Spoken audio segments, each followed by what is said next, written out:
Chapter 8. Oh my gosh. Look at Edward. Look at his ears. And there's the old man. On land, the old fisherman stopped to light a pipe, and then, with the pipe clenched between his teeth, he walked home, carrying Edward atop his left shoulder as if he were a conquering hero. The fisherman balanced him there, placing a calloused hand at Edward's back. He talked to him in a soft, low voice as they walked. "You'll like Nellie, you will," said the old man. "She's had a sadness, but she's an all right girl." Edward looked at the small town blanketed in dusk, a jumble of buildings huddled together, the ocean stretching out in front of it all, and he thought that he would like anything and anybody that was not at the bottom of the sea. "Hello, Lawrence," called a woman from the front of a shop. "What do you got?" "Fresh catch," said the fisherman. "Fresh rabbit from the sea." He lifted his cap to the lady and kept walking. "There you are now," said the fisherman. He took the pipe out of his mouth and pointed with the stem of it at a star in the purpling sky. "There's your North Star right there. Don't never have to be lost when you know where that fellow is." Edward considered the brightness of the small star. Do they all have names, he wondered? "Listen at me," said the fisherman. "Talking to a toy. Ah, well, here we are then." And with Edward still on his shoulder, the fisherman walked up to a stone-lined path and into a little green house. "Look here, Nellie," he said. "I brought you something from the sea." "I don't want nothing from the sea," came a voice. "Ah, now, don't be like that, Nell. Come and see, then." An old woman stepped out of the kitchen, wiping her hands on an apron. When she saw Edward, she dropped the apron and clapped her hands together and said, "Oh, Lawrence, you brought me a rabbit." "Direct from the sea," said Lawrence. He took Edward off his shoulder and stood him up on the floor and held on to his hands and made him take a deep bow in the direction of Nellie. "Oh," said Nellie, "here." She clapped her hands together again, and Lawrence passed Edward to her. Nellie held the rabbit out in front of her and looked him over from tip to toe. She smiled. "Have you ever in your life seen anything so fine?" she said. Looks like she appreciates him.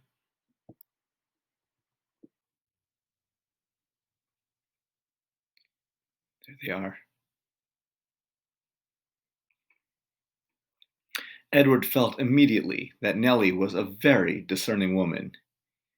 "She's beautiful," breathed Nellie. For a moment, Edward was confused. Was there some other object of beauty in the room? "What will I call her?" "Susanna," said Lawrence. "Just right," said Nellie. "Susanna." She looked deep into Edward's eyes. "First off, Susanna will need some clothes, won't she?" The Miraculous Journey of Edward Tulane by Kate DiCamillo. Chapter 9. And so Edward Tulane became Susanna. Nellie sewed several outfits for him, a pink dress with ruffles for special occasions, a simple shift fashioned out of a flower-covered cloth for everyday use, and a long white gown made of cotton for Edward to sleep in. In addition, she remade his ears, stripping them of the few pieces of fur that remained and designing him a new pair. "Oh," she told him when she was done, "you look lovely." He was horrified at first. He was, after all, a boy rabbit. He did not want to be dressed as a girl. And the outfits, even the special occasion dress, were so simple, so plain. They lacked the elegance and artistry of his real clothes. But then Edward remembered lying on the ocean floor, the muck on in his face, the stars so far away, and he said to himself, "What difference does it make, really? Wearing a dress won't hurt me." Besides, life in the little greenhouse with the fisherman and his wife was sweet. Nellie loved to bake, and so she spent her day in the kitchen. She put Edward on the counter and leaned him up against the flour canister and arranged his dress around his knees. She bent his ears so that he could hear well. And then she set to work, kneading dough for bread and rolling out dough for cookies and pies. The kitchen soon filled with the smell of baking bread and with the sweet smells of cinnamon and sugar and cloves. The windows steamed up, and while Nellie worked, she talked. She told Edward about her children, her daughter Lolly, who was a secretary, and her boys, Ralph, who was in the army, and Raymond, who had died of pneumonia when he was only 5 years old. He drowned inside of himself, said Nellie. It is a horrible, terrible thing, the worst thing, to watch somebody you love die right in front of you and not be able to do nothing about it. I dream about him most nights. Nellie wiped at her tears with the back of her hand. She smiled at Edward. I suppose you think I'm daft talking to a toy, but it seems to me that you are listening, Susanna. And Edward was surprised to discover that he was listening. Before, when Abilene talked to him, everything had seemed so boring, so pointless. But now, the stories Nellie told struck him as the most important thing in the world, and he listened as if his life depended on what she said. It made him wonder if some of the muck from the ocean floor had gotten inside his china head and damaged him somehow. Time out. Do you think Edward is damaged somehow from the ocean floor? How's he different from when he was with Abilene? How does he look different? Obviously, how's he different on the inside? Good thing to think about. Characters sometimes don't stay the same. In fact, actually, it's quite interesting when you see the character change. So we're going to see Edward change throughout this story. Time back in. In the evening, Lawrence came home from the sea, and there was dinner, and Edward sat at the table with the fisherman and his wife. He sat in an old wooden high chair, and while at first he was mortified, a high chair, after all, was a chair designed for babies, not for elegant rabbits, he soon became used to it. He liked being up high, looking out over the table instead of staring at the tablecloth as he had at the Tulane household. He liked feeling like a part of things. Every night, after dinner, Lawrence said that he thought he would go out and get some fresh air and that maybe Susanna would like to come with him. He placed Edward on his shoulder as he had that first night when he walked him through town, bringing him home to Nellie. They went outside, and Lawrence lit his pipe and held Edward there on his shoulder. And if the night was clear, Lawrence said the names of the constellations one at a time: Andromeda, Pegasus, pointing at them with the stem of his pipe. Edward loved looking up at the stars, and he loved the sounds of the constellation names. They were sweet in his ears. Sometimes, though, staring up at the night sky, Edward remembered Pellegrina, saw again her dark and glowing eyes, and a chill would go through him. Warthogs, he would think.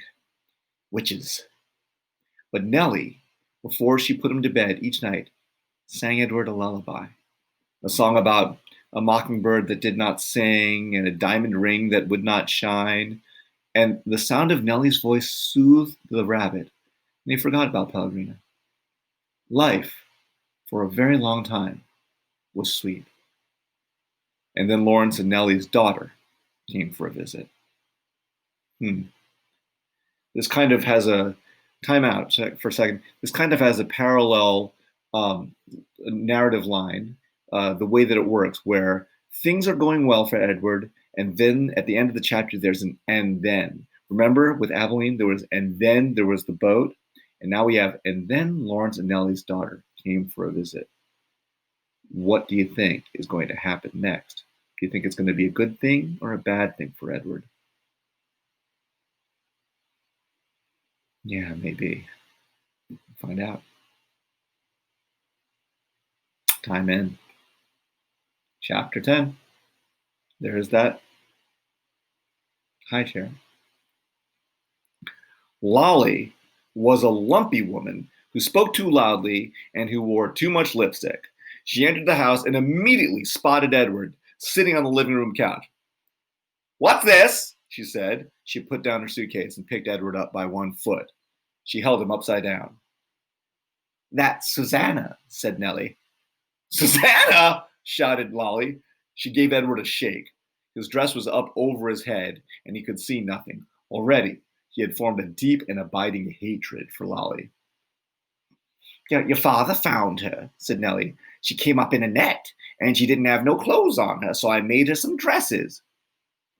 Have you gone skivvy? Shouted Lolly. Rabbits don't need clothes. Well, said Nellie. Her voice shook. This one seemed to. Lolly tossed Edward back on the couch. He landed face down with his arms over his head and his dress still over his face, and he stayed that way through dinner. Why have you got out that old high chair? Shouted Lolly. Oh, don't pay it no mind, said Nellie. Your father was just gluing on a missing piece, wasn't you, Lawrence? That's right, said Lawrence, without looking up from his plate. Of course, after dinner, Edward did not go outside and stand beneath the stars to have a smoke with Lawrence. And Nellie, for the first time since Edward had been with her, did not sing him a lullaby. In fact, Edward was ignored and forgotten about until the next morning, when Lolly picked him up again and pulled his dress down away from his face and stared him in the eye. Got the old folks bewitched, don't you? Said Lolly. I heard the talk in town that they've been treating you like a rabbit child. Edward stared back at Lolly. Her lipstick was a bright and bloody red. He felt a cold breeze blow through the room. Was a door open somewhere? Well, you don't fool me, she said. She gave him a shake. We'll be taking a trip together, you and me. Holding Edward by the ears, Lolly marched into the kitchen and shoved him face down in the garbage can. Ma, Lolly shouted, I'm taking the truck. I'm going to head on out and do some errands. Oh, came Nellie's tremulous voice. That's wonderful, dear. Goodbye, then. Goodbye, thought Edward as Lolly hauled the garbage can out to the truck. Goodbye, Nellie called again, louder this time. Edward felt a sharp pain somewhere deep inside his china chest. For the first time, his heart called out to him. It said two words. Nellie. Lawrence.